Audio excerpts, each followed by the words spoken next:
So I will set the stage. My parents were a combination of traditional and very, very open-minded.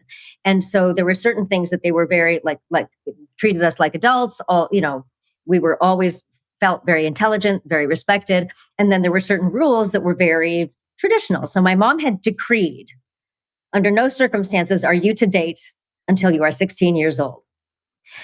Right. So I just told you what happens when someone says what I should do. Oh, we got it. So obviously, and you're so stinking cute.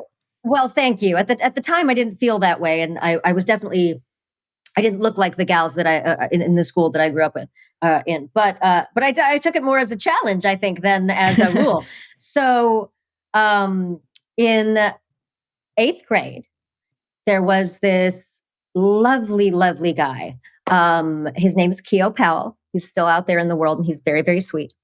And Keo was, really like, he was like ripped. He was like wiry. You know what I mean? Like he was like, I was like, you're like a anatomical, like, that's what like that in the anatomy books, that's what you're supposed to look like. Like that's wait, he was your age? How old was he? He was our age. He was totally our age. Wow. And he was not a particularly tall dude. I think he was probably like maybe 5'4", but I'm so tiny that like to me that's like you're a 6'3". Sure. You're speaking our language. Yeah, right? We like that. That's in my books. I am fun size. There, that's all you need to know. Yeah. Fun size. So, yes. So we got together. We hang out by the lockers. Yes. We go to movies in groups with our friends, but then we peel off and make out in the back of the theater. Yes. I distinctly remember making out during the movie Willow and making out during the movie Colors. Because, those two belong together. I distincly remember those. Hooray. Everyone has a thing, you know what I mean? We don't kink shame here. Exactly. Right? Everybody's got their own thing. Yeah. But then we moved on in our relationship, and when I became a freshman, and I was heartbroken at the time, like all young girls are when their first love is over. I do distinctly remember. This is so dramatic. I do distinctly remember.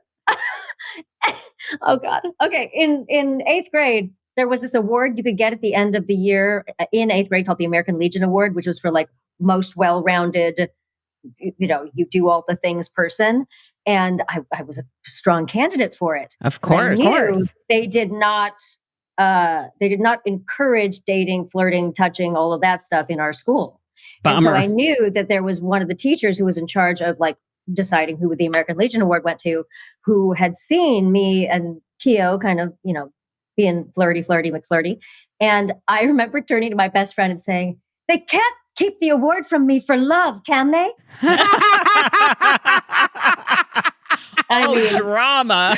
Wait, that's fabulous. I mean, it just and says did everything. they? No, I got it. I totally got it. In fact, I think it's in our story right now. Yes, love prevails. Love always prevails. Gosh, that's so funny. There's that story. That's of the two stories. I think that's my favorite. So did your parents never knew? No. I mean, maybe they knew and didn't tell me, but I feel like I would have gotten in trouble. She knows now. At least they would have. Yeah, I mean, like, would they have liked Keo? Shout out to Keo because he was dope. Yeah, they would have loved Keo. Really, really good kid. And he look when we became freshmen in school, he was the kicker for the varsity football team. Yeah. So I was like, dude knew what he was doing. Like he had skills. He wasn't necessarily the student that I was. What kind of skills? What skills were that? Hey. I mean, we'll just leave that there. But they were 13. We don't be gross. But yes, he was charming. He was very charming and very respectful and very sweet. And I did meet his parents, and I guess they must have known.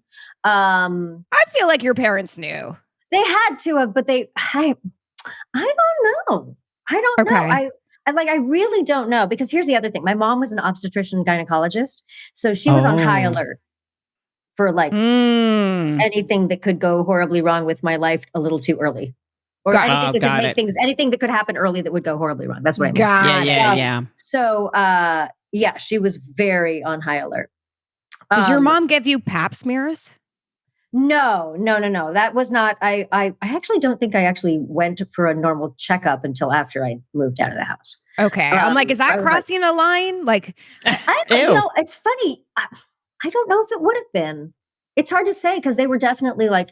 The house was, we developed stirrups everywhere. Back in our day, where we used to develop the pictures. Remember, we would develop our pictures at the drugstore, and we'd get them back, and I'd be like, "Oh, look, there's Sheila Auntie, there's Sulu Auntie, there's someone's spleen, there's a surgery, there's this." So they'd all be in the same. So it was like medical all around. Oh my God, that's so funny. So there's someone was HIPAA not a thing back then? The what? HIPAA? Like, is it called HIPAA? Well, it's not it's called HIPAA, but I wouldn't know who it was, whose spleen it was. Oh, yeah. They would do that for their own reference and stuff like that.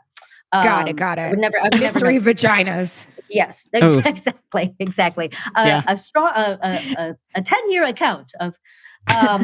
So yeah, that's one story. I love that. That's a sweet one. Yeah. Well, here's a not so sweet one in the same. Yes. What up, dudes? Did you like this clip? Then obviously you're gonna love the show, so go check it out. You can hear the full episode now or binge the whole series wherever you get your podcasts. And if you really want to step it up a notch, come over to the party on Patreon. If you haven't already, also please subscribe to this channel, give this video a like, and do all that YouTube shit. Love you guys. Bye.